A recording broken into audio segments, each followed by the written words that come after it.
Warm greetings to the listeners. We are the Real A Team. The title of our project is Parliamentary Intelligent Agent. In the past, the sourcing of parliamentary data was a massive challenge. Thus, authors like Mmathapelo argues that parliamentary sources alone are not enough as primary resources for reporting, and that external supplements such as Parliamentary Monitoring Group are needed.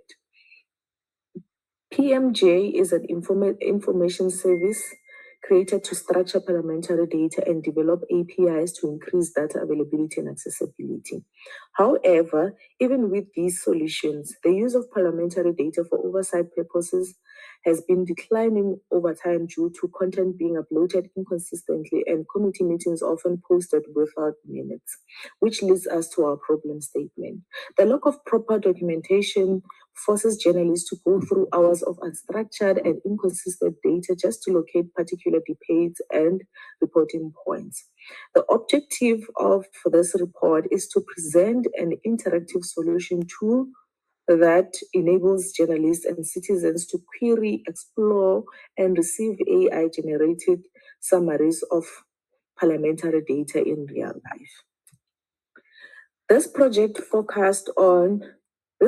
made use of three primary pillars of parliamentary data, which are the bills, question and answer, committee meetings, and committee meetings attendance list. The data sources used were as follows. The bills and minister attendance list were sourced from the Parliamentary Monitoring Group. Questions and answers were then sourced from the Hansard records. The summary of the data is as follows as well. We extracted 108 bills in PDF format from the PMG website, also scraped 2020 Q&As from the Hansard records for 2026 only. Attendance list was sourced in terms of audio and videos, which were scraped from YouTube. The bills were then used to actually showcase policy shift detection and tracking, whereas committee attendance was for procurement oversight and attendance, and Q&A was intended for multilingual transcription and entity mapping. Over to you, Angel. Yeah, thank you. So we did topic modeling pipeline for the bills data. So we chose BERTopic model as its a state-of-the-art model that uses transformer-based technology for semantics. So in terms of our intent classification, we use this for the questions and answers. So we used zero-shot learning approach, as this is an unsupervised exercise. We then used the summarization of the document and story building using the Gemini API 2.5 Flash to be precise. Please move to the next slide. In terms of our modeling results, the BERTopic model demonstrated a strong interpretability, achieving a mean UMAS coherence score of negative 0.122, which across the 10 topics, which indicates that the words in each topic is core occurs in each document. In terms of the uniqueness of our topics, we have a score of 90%, 92%, indicating that the specific individual words within our topics are unique, so we don't have duplicates. Please move on to the next slide. In terms of the results of the intent classification, we have 5 distinct labels to capture the rhetorical and psychological nuances of the questions that have been posed in Parliament. We look for genuine concerns or curiosity, cornering and entrapment, leading or loaded questions, hostile or confrontation, neutral or procedural questions.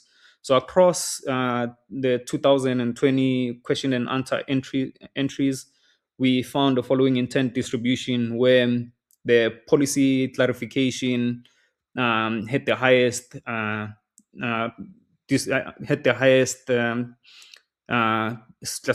classification score, followed by uh, accountability probe. So most of the questions were policy clarifications. Can you please move on? So in terms of our discussion, we found that using BERTopic without domain-specific context resulted in poor performance in terms of topic coherence. However, when we added a layer of legislative stop words to the existing English words to supplement our model, this greatly improved the quality of the topics we generated. In addition to the bills tracking system, our tool offers an analytics space where journalists can build stories and compare bills using AI or a large language model. Also, the workflow offers a space where journalists can generate ideas, not just get an alert when there's a change in a bill. Additionally, the functionality of the tool is meant to dissect the questions and answers that are posed for ministries, to do an analysis of whether they are accountable in Parliament. Please move to the next slide.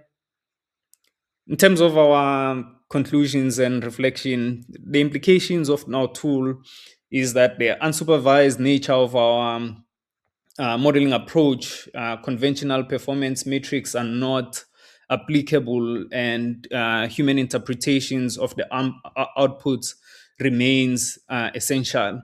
This sticks to the problem we're trying to solve in terms of allowing journalists to build stories rapidly, almost in real time. So we also experienced the key limitation in terms of extracting PDF data, where we have computational cost. It takes a bit of time to extract the data. The data quality is also an issue. And we also encounter issues when it comes to extracting text from tables within PDFs. So the future work will involve integrating a human in the loop evaluation mechanism, and this will allow us, more especially in the intent classification, to classify data so we can have targets and we can do better analysis in terms of our intent identification and evasion detection. So, in terms of the overall reflection, this report documents the visualizations and the deployment phase of the Parliamentary Intelligence Agent, a system that integrates BERTopic modeling, zero-shot intent classification, and Gemini abstractive summarization within Streamlit, following the PCS framework. Thank you.